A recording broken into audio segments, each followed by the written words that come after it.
Saudara, harga ikan di pasar Al-Mahirah Lamdingin Banda Aceh mahal akibat dari cuaca buruk sehingga berdampak pada nelayan tidak melaut. Selain itu, stok ikan segar pun mulai menipis. Sudah hampir sepekan wilayah Banda Aceh mengalami hujan lebat disertai angin kencang. Kondisi cuaca buruk ini berdampak pada aktivitas nelayan yang tidak melaut. Akibatnya stok ikan segar di pasar Al-Mahirah Lamdingin Banda Aceh mulai menipis. Harga ikan yang dijual pun mulai meningkat.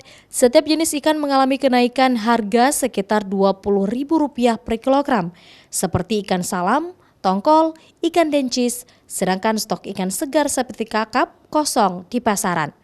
Sejumlah pedagang di pasar Al-Mahirah mengeluh karena kebanyakan pembeli meminta ikan segar sehingga ikan yang sudah disimpan dalam beberapa hari terakhir sulit terjual.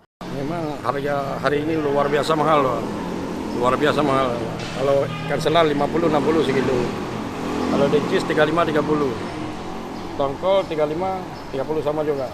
Ketimbang hari-hari yang biasa ada 400-500. Ini hari ini 700. Satu keranjang. Menurut BMKG Aceh Besar, diperkirakan cuaca ekstrim masih melanda kawasan Banda Aceh dan Aceh Besar dalam 2 hari ke depan.